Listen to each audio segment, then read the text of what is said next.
కోల్కతాలో మమతా బెనర్జీ నివాసానికి CID entry ఇచ్చింది. సిఐడి సెర్చ్ వారెంట్ తో మమతా ఇంటికి సిఐడి అధికారులు చేరుకున్నారు. మమతా బెనర్జీ ఇంట్లోకి ఎవరూ వెళ్లకుండా అక్కడ టీఎంసీ నాయకులు కార్యకర్తలు అడ్డగింతగా కొనసాగుతోంది. కాళీఘాట్లోని టీఎంసీ ఆఫీస్కు అటు మరో టీం కూడా చేరుకున్నట్లుగా తెలుస్తోంది. సంతకాల ఫోర్జరీ కేసులో సిఐడి అధికారులు ఈ విచారణ చేస్తున్నట్లుగా సమాచారం.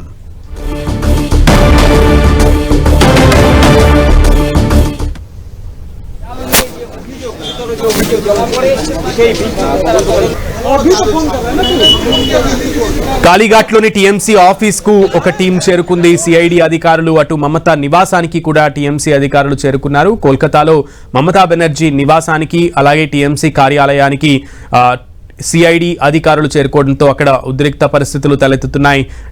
సిఐడి అధికారులను లోపలికి అనుమతించని పరిస్థితి కూడా నెలకొన్న సిచ్యువేషన్ మనకు కనబడుతోంది. సంతకాల ఫోర్జరీ కేసులో సిఐడి అధికారులు విచారణ చేయడానికి అక్కడికి చేరుకున్నట్లుగా తెలుస్తోంది.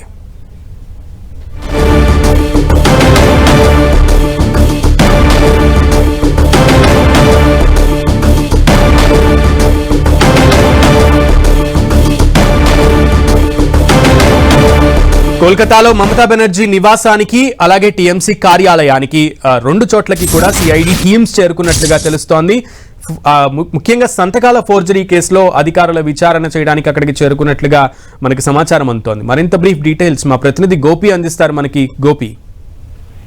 పశ్చిమ బెంగాల్ అసెంబ్లీలో తృణమూల్ కాంగ్రెస్ ఎమ్మెల్యేల సంతకాల ఫోర్జరీ కేసులో భాగంగా కాళీఘాట్ ప్రాంతంలో ఉన్న మమతా బెనర్జీ నివాసానికి ఇటు సిఐడి రాష్ట్ర సిఐడి అధికారులు వెళ్లడం జరిగింది. అయితే సోదాలు నిర్వహించేందుకు ఇటు ఆమెకు నోటీసులు కూడా ఇచ్చడం జరిగింది. అయితే ఆ సమయంలో మమతా బెనర్జీ, అభిషేక్ బెనర్జీలు అందుబాటులో లేకపోవడము, ఇంట్లోకి వాళ్ళని అనుమతించకపోవడంతో దాదాపు అక్కడ హైడ్రామా నడిచిందని చెప్పొచ్చు. దాదాపు 17 మంది సిఐడి అధికారులు మహిళా పోలీసులతో సహా కాళీఘాట్ లోని హరీష్ చటర్జీ వీధిలో ఉన్న టీఎంసీ కేంద్ర కార్యాలయము, అదేవిధంగా మమతా బెనర్జీ ఇల్లు దానికి నోటీసులు కూడా ఇవ్వడం జరిగింది. అయితే సెర్చ్ వారెంట్ ఉన్నప్పటికీ కూడా టీఎంసీ నేతలు అడ్డుకోవడాన్ని ఇటు సిఐడి అధికారులు కొంత అక్కడ ఉన్న నేతలతోటి వాగ్వాదం కూడా చేయడం జరిగింది. అయితే ఫోర్జరీ వివాదం అసెంబ్లీలో ప్రతిపక్ష నేతను ఎన్నుకునే ప్రతిపాదనకు సంబంధించి టీఎంసీ ఎమ్మెల్యేల సంతకాల ఫోర్జరీ అయ్యాయనే ఆరోపణలపైన ఈ విచారణ అయితే జరుగుతుంది. ఇప్పటికే అభిషేక్ బెనర్జీకి నోటీసులు కూడా జారీ చేయడం జరిగింది. టీఎంసీ ప్రధాన కార్యదర్శి మమతా బెనర్జీ మేనల్లుడైన అభిషేక్ బెనర్జీ విచారణకు హాజరు కావాలంటూ కూడా ఇప్పటికే సిఐడి అనేక మార్లు కూడా ఆయనకు నోటీసులు జారీ చేసింది. అయితే ఆయన ఢిల్లీ పర్యటనలో ఉండడం, అదేవిధంగా తనకు కొంత ఆరోగ్య రీత్యా వేరే కారణాల వల్ల హాజరు కాలేదనేది కూడా ఆయన తరపు న్యాయవాదులు సిఐడికి లిఖిత పూర్వకంగా ఇవ్వడం జరిగింది. ప్రస్తుతం ఇప్పుడు ఆమె నివాసము అదేవిధంగా కార్యాలయం రెండు పైన కూడా ఈ యొక్క సిఐడి అధికారులు అయితే వెళ్ళడం జరిగింది. మరి ఇంకో టీం ఇటు ఆమె నివాసంతో పాటు అభిషేక్ బెనర్జీ నివాసంలో కూడా సోదాలు నిర్వహించేందుకు నోటీసులు ఇచ్చేందుకు వెళ్లిన అధికారుల పైన అక్కడ ఉన్న స్థానిక నేతలంతా కూడా కొంత వాగ్వాదం చేయడము, లోపలికి అనుమతించకపోవడం తోటి కొంత ఘర్షణ వాతావరణం అయితే చోటు చేసుకుంది.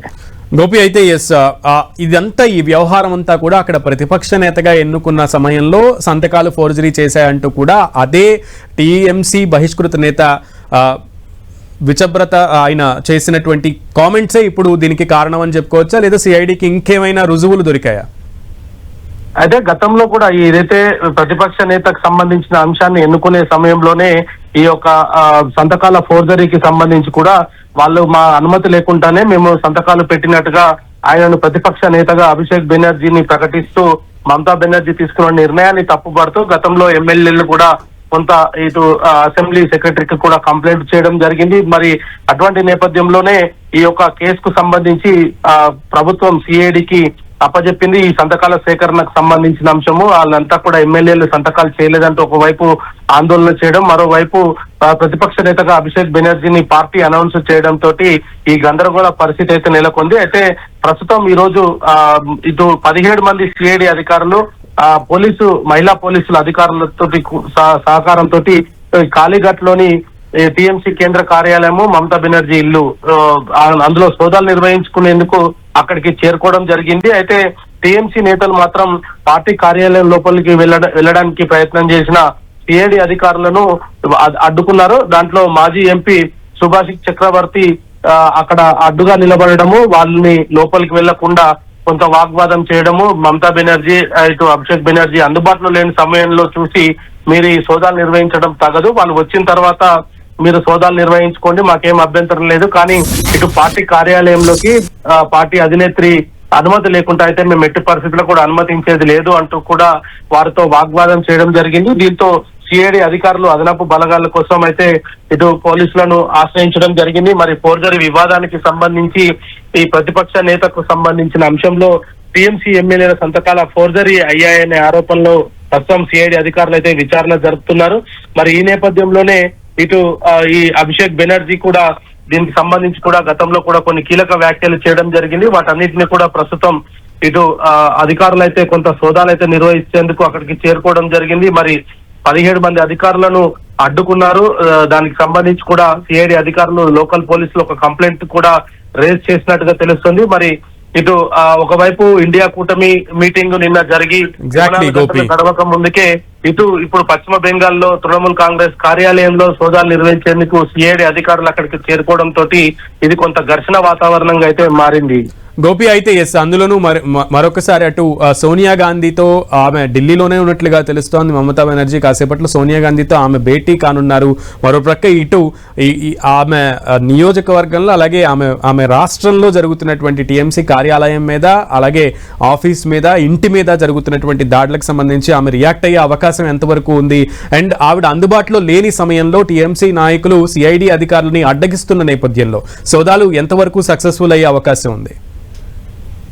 అయితే గతంలో కూడా మమతా బెనర్జీ మేనల్లుడు అభిషేక్ బెనర్జీ ఈ కేసులో ప్రధానంగా నిందితుడుగా భావించడం జరిగింది. ఆయనకు కూడా పలుమార్లు ఈ కేసుకు సంబంధించి నోటీసులు జారీ చేసింది సిఐడి. అయితే సిఐడి నోటీసులకు అడ్వకేట్ ద్వారా మాత్రమే ఆయన రిప్లై ఇస్తూ ఉన్నారు. అనారోగ్య కారణాలను సాకుగా చూపడము లేదా ఇతర రాష్ట్రాల్లో పర్యటనలో ఉన్న నేపథ్యంలో ఆయన అందుబాటులో లేరు అంటూ కూడా పోలీసులకు ఇటు సిఐడి అధికారులకు కూడా ఇటు పార్టీ వర్గాలు అయితే చెప్తూ వస్తున్నాయి. అయితే అనేక సార్లు నోటీసులు ఇచ్చినప్పటికీ కూడా హాజరు కాకపోవడంతో ఈ యొక్క సంతకాల ఫోర్జరీకి సంబంధించిన కేసులో ప్రధాన కార్యాలయంలో కీలకమైన డాక్యుమెంట్స్ ఉండవచ్చు అన్న ఆలోచనతో సిఐడి అధికారులు అయితే స్థానిక పోలీసుల సహాయంతో ఆ కార్యాలయంకి వెళ్లేందుకు ప్రయత్నం చేయడం జరిగింది. అయితే అధికారాన్ని కోల్పోయిన తర్వాత మమతా బెనర్జీ ఓడిపోయిన తర్వాత తన మేనల్లుడిని తర్వాత వారసుడిగా ప్రతిపక్ష నేతగా ప్రకటించడం వెనకాల ఇటు కొంత మాకు ఈ యొక్క అంశం పైన కూడా మా సమ్మతి లేకుండానే మమతా బెనర్జీ ఆ నిర్ణయం తీసుకోవడం వెనకాల ఇటు ఇప్పటికే పార్టీకి సంబంధించిన పలువురు ఎమ్మెల్యేలు విభేదించడం జరిగింది. తాజాగా ఎంపీలు కూడా బీజేపీతో టచ్ లోకి వెళ్లడము, మరి టీఎంసీ కార్యాలయంలోనే ఈ యొక్క ఫోర్జరీకి సంబంధించిన అంశంల పైన కీలక సమాచారం ఉందన్న ఆలోచనతో అయితే సిఐడి అధికారులు సోదాలు నిర్వహించేందుకైతే అక్కడికి చేరుకున్నారు. Okay Gopi, keep updating us. Thank you.